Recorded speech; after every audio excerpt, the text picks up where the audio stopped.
Има един момент, в който много строителни предприемачи започват да се притесняват. Виждат, че лихвите тръгват нагоре и веднага си казват, може би проблемите са на хоризонта. Аз не мисля така.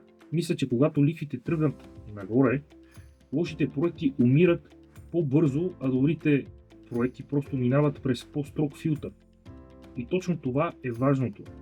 Не е въпросът дали банката ни финансира на по-висока лихва, а въпросът дали още от самото начало си купил правилния парцел, дали си оставил достатъчно марж и дали изобщо си структурирал проекта правилно. Защото при нашия модел логиката не е да купим някакъв апартамент, да го дадем под наем и да чакаме времето да ни оправи сделката, т.е. грешката понякога.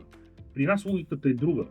Първо намираме парцел, след това влизаме със собствен капитал, за да купим парцела, да платим проектирането, да минем през разрешението за строеж и чак тогава отиваме към банката за строителното финансиране. След това строим, продаваме, връщаме кредита, връщаме капитала и печалбата се разпределя накрая към инвеститорите. Тоест тук лихвата е важна, но тя не е първият домино ефект.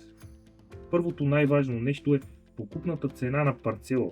Ако го купиш скъпо, лихвата по финансирането на проекта не ти е проблема. Ако купиш правилно парцела и си оставил буфер, дори по-скъпата лихва не може да ти затрудни осезаемо. В това видео искам да ти покажа точно това.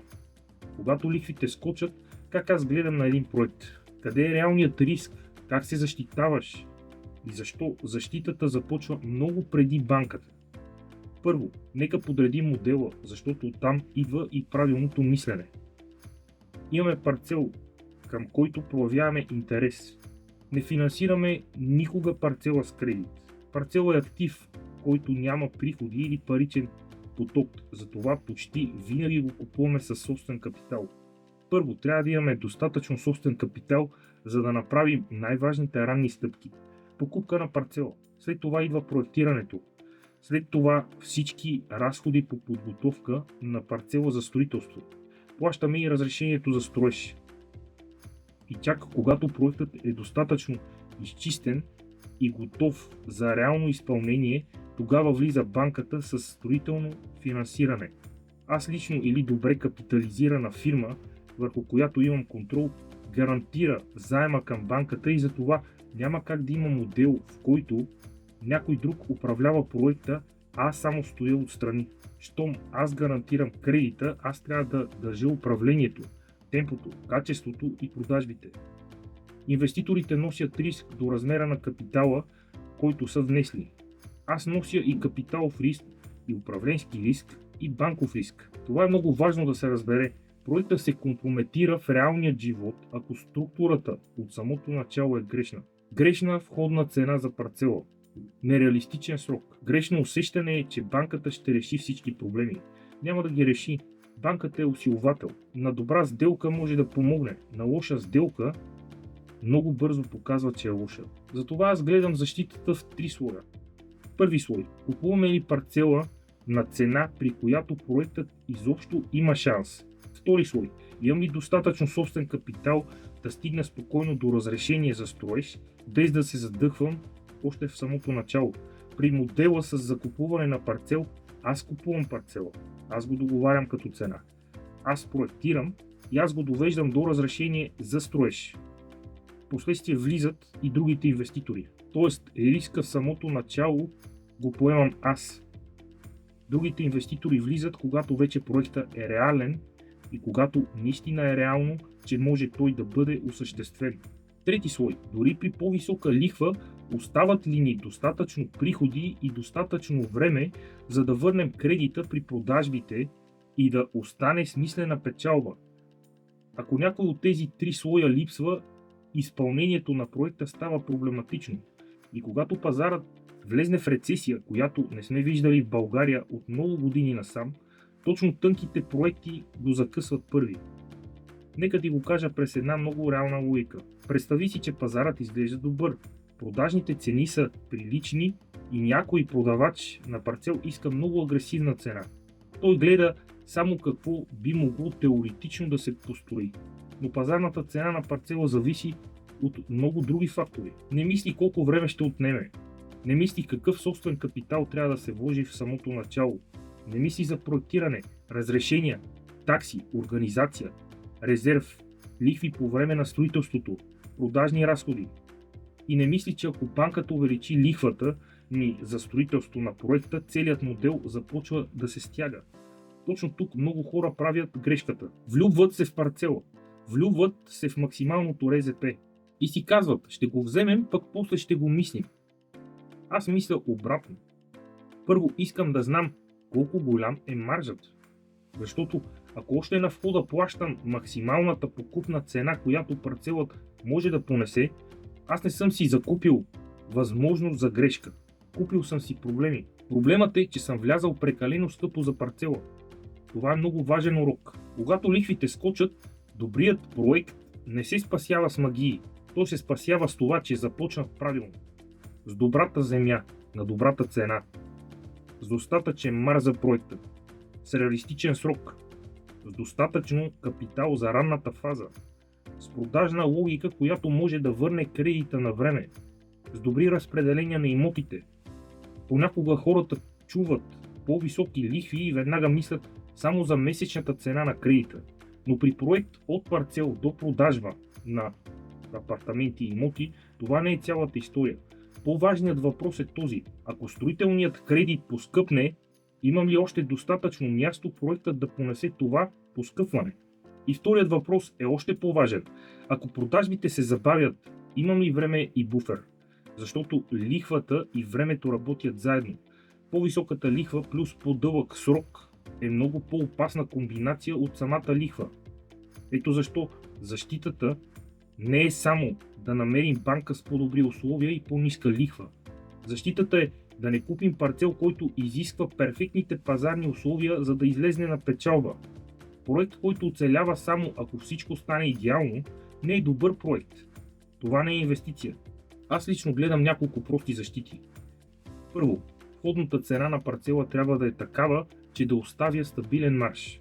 Тоест след покупка на парцела, след проектиране, след разрешение, след строителство, след лихви, след продажни разходи и след връщане на кредита да остане достатъчно добър резултат за всички в проекта.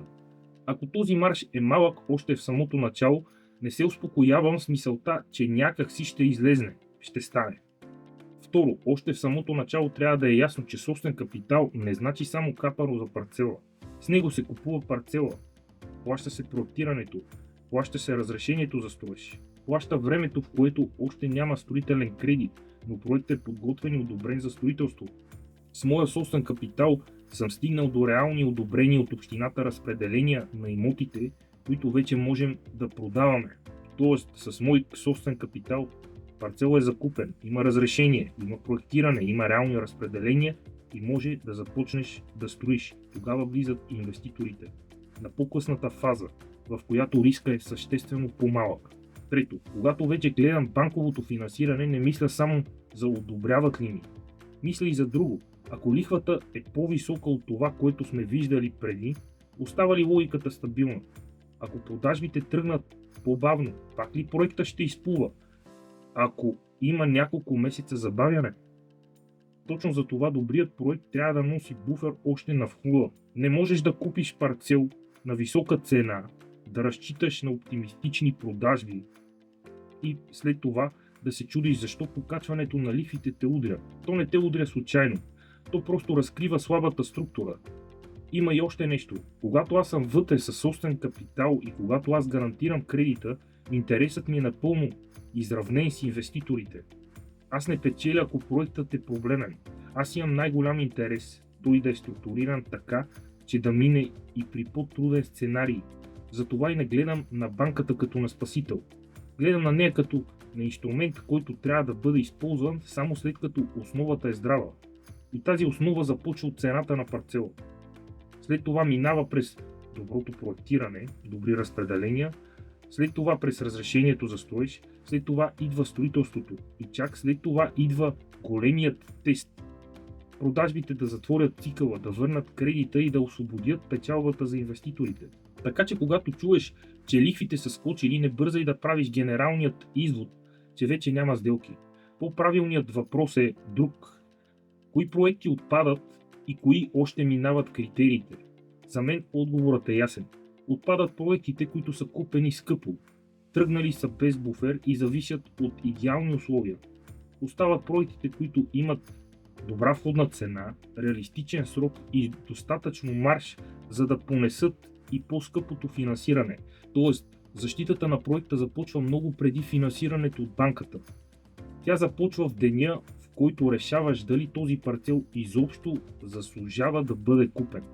И в следващото видео ще ти покажа още по-конкретно как изглежда това мислене в числа. Как аз бих направил стрес тест на проект, ако допуснем 3 изненади едновременно. Намаление с 5% на продажната цена на имотите, които продаваме, увеличение на разходите с 10% и 3 месеца увеличение на срока на изпълнение. Защото точно тогава се вижда дали проектът е силен или просто е изглеждал добре на хартия. Ако обмисляш да инвестираш с нас, формата за контакт е в описанието. Попълни я и ще говорим. В следващото видео ще направя точно този тест, как се променя една сделка, когато я удариш едновременно по продажна цена, по строителен бюджет и по срок. Там вече много ясно се вижда истинския риск. Това видео е с образователна цел, не е индивидуален финансов или инвестиционен съвет. Всеки проект се оценява отделно според конкретните числа, срок, риск и структура на финансиране.